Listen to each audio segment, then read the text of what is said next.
इसरो के वैज्ञानिक खुशी से झूमे। चंद्रयान के चांद पर उतरते ही भारत के नाम होगी खरबों की प्रॉपर्टी। जी हाँ दोस्तों, देखिए यूनाइटेड नेशंस भी शामिल है, इंटरनेशनल एस्ट्रोफिजिकल सोसाइटी भी शामिल है और साथ में दुनिया का हर देश जो अंतरिक्ष में अपने मिशन, अपने यान, अपने सैटेलाइट्स भेजना चाहता है वो सब भी एक ट्रीटी से बंधा हुआ है अभी।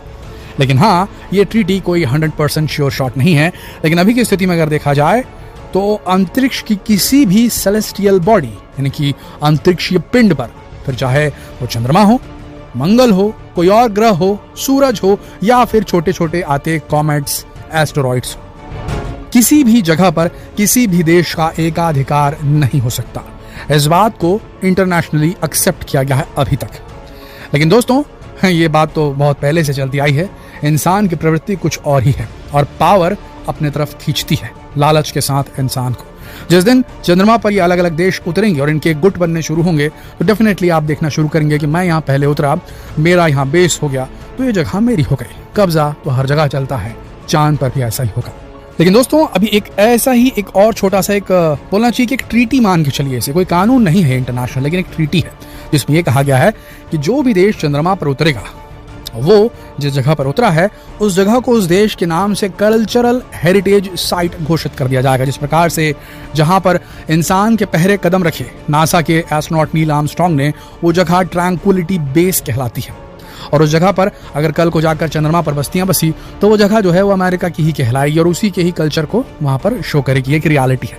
ठीक उसी तरीके से जब हम ये कह रहे हैं कि इसरो के वैज्ञानिक खुशी से झूमे और चंद्रयान के चांद पर उतरते ही भारत के नाम होगी खरबों की प्रॉपर्टी, तो इसीलिए कह रहे हैं क्योंकि कल जब हमारा चंद्रयान 3 चंद्रमा की सरफेस को, उसकी सतह को चूमेगा, तब उस जगह पर प्रज्ञान रोवर नीचे उतरेगा और तिरंगे की छाप छोड़ेगा, इसरो के लोगों को छोड़ेगा और वो जगह भारत की कल्चरल हेरिटेज साइट घोषित हो जाएगी चंद्रमा की जमीन पर। वो भी कोई ऐसी वैसी जमीन नहीं दोस्तों, चंद्रमा बहुत बड़ा है और हर देश वहां जाकर अपना बेस बना सकता है, वहां से खनिजों की खनन कर सकता है।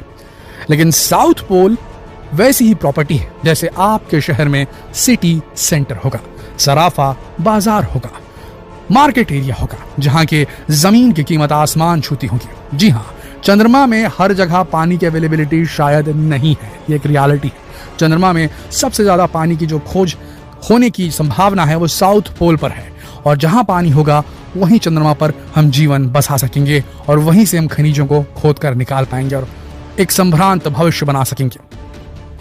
तो आप ये समझिए कि भारत ने जो पहला प्लॉट खरीदा है चंद्रमा पर वो सबसे महंगा प्लॉट है, साउथ पोल ऑफ मून का। तो कल जब चंद्रमा की सतह को चंद्रयान 3 के कदम चूमेंगे उस वक्त वो जगह भारत की हो जाएगी, परोक्ष अपरोक्ष रूप से, डायरेक्ट इनडायरेक्ट वे में।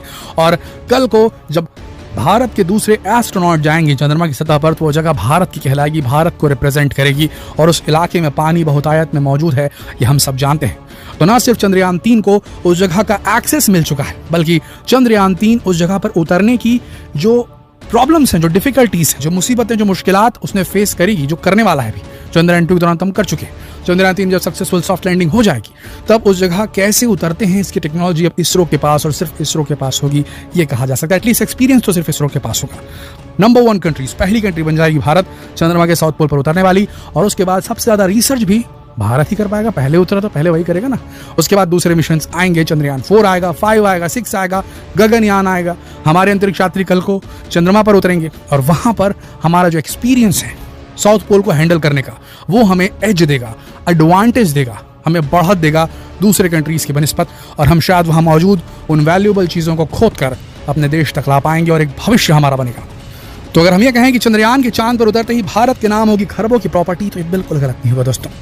और इस बात को लेकर के इसरो के वैज्ञानिक बेहद खुश हैं और मानिए ना मानिए मिठाइयों की सर्कुलेशन तो अभी से शुरू हो गई होगी। हाँ, वो एंक्शियस जरूर हैं, उनके सालों साल की मेहनत वहाँ लगी हुई है, लेकिन कल जिस समय लैंडिंग सक्सेसफुल होगी आप इसरो का वो दृश्य देखेंगे, खुशी की आंसू से भरे उन आंखों को देखेंगे, उनकी मेहनत देखेंगे, उनका जो बलिदान देखेंगे, अपने आप में गर्व महसूस करेंगे।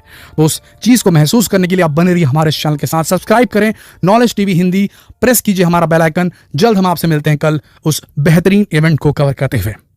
इस वीडियो के अंत तक बने रहने के लिए आप सबका दिल से धन्यवाद।